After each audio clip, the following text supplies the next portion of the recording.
Welcome students. आज की class में हम डिस्कस करेंगे work done by ideal gas in an isothermal process. इससे पहले आइसोथर्मल प्रोसेस की जो बेसिक्स थी वो हम ऑलरेडी सीख चुके हैं।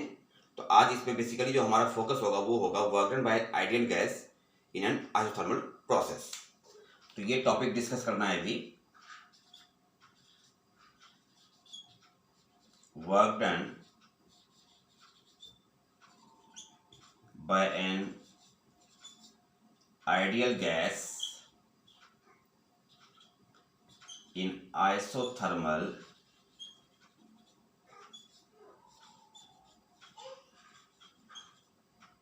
process।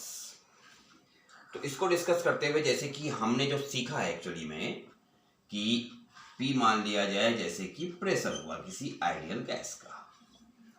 अब इस प्रेशर पर in a small change dV in the volume जो वर्क होता है वो होता है PdV, यानी P प्रेशर पे dV से वॉल्यूम चेंज हुआ तो वर्क डन PdV। और जो टोटल वर्क होगा मतलब कंप्लीट प्रोसेस में जहां पे वॉल्यूम चेंज हुआ है तो वो होगा W। और ये हमें PdV को हमने इंटीग्रेट करना होगा from initial volume to final volume, इस तरह से। अभी हम इसको यहां पर रखते हैं, आगे बढ़ते हैं। नाउ जो हमने आगे सीखा है कि फॉर एनी आइडियल गैस हमने इक्वेशन ऑफ स्टेट जाना हुआ है काइनेटिक थ्योरी ऑफ गैसेस के अंदर, और वो हमने पढ़ा है PV equals nRT, and you are all familiar with all the terms used here.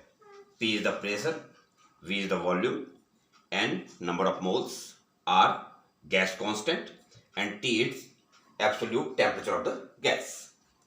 अब यहां से अगर मैं देखता हूं तो P इक्वल्स मेरा आता है nRT upon V for any given amount of gas. Number of moles तो कांस्टेंट होंगे, R तो वैसे भी गैस कांस्टेंट है, और T एब्सोल्यूट टेम्परेचर है, आइसोथर्मल प्रोसेस टेम्परेचर कांस्टेंट। तो pressure equals nRT by V, और इसको अब हम इक्वेशन फर्स्ट में पुट करेंगे। तो यहां पर अब जैसे हम इसको इक्वेशन वन में पुट करते हैं,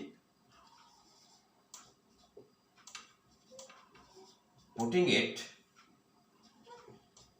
इन इक्वेशन फर्स्ट, तो P की जगह जब आप ये रखते हो तो work equals integration from initial volume to final volume, and that is nRT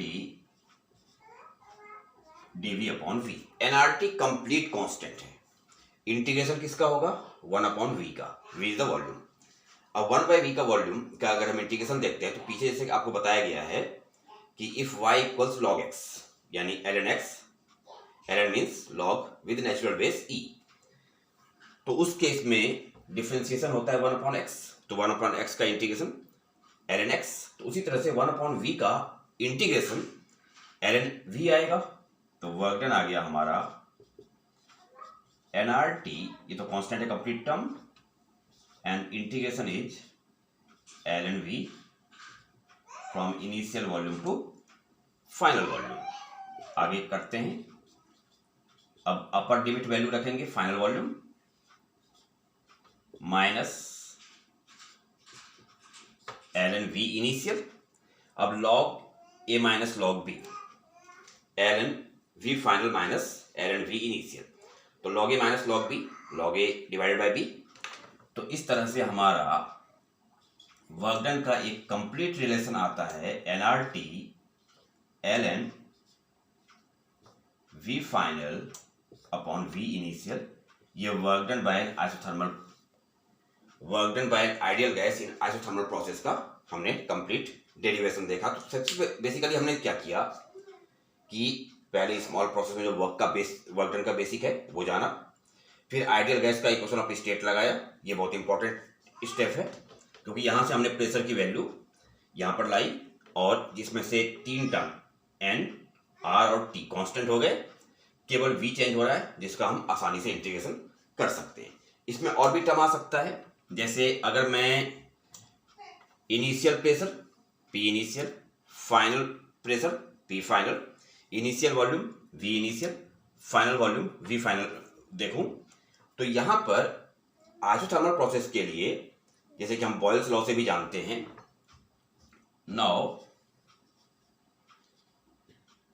at constant temperature हमें पता है कि P initial V initial that is equal to P final V final. So from here P initial upon P final is equal to V final upon V initial. तो अगर ये value अब मैं यहां पुट करता हूं तो वर्क डन का एक और एक्सप्रेशन मिलता है हमें, nRT यहां प्रेशर के टर्म्स में आ गया ये P initial upon P final. That is the work done by an ideal gas in isothermal process. तो ये ऊपर वाला एक्सप्रेशन ये ज़्यादा यूज होता है क्वेश्चंस वगैरह करने के लिए, कभी कभी हम इसको भी यूज करते हैं जहाँ पे रिक्वायरमेंट होती है। तो ये हमने जाना कि work done by ideal gas in isothermal process कितना होता है। ठीक है स्टूडेंट्स, तो ये हमने आज डिस्कस किया है। ठीक है, इस पे और भी काम में भी करना है हमने। ओके, चलिए।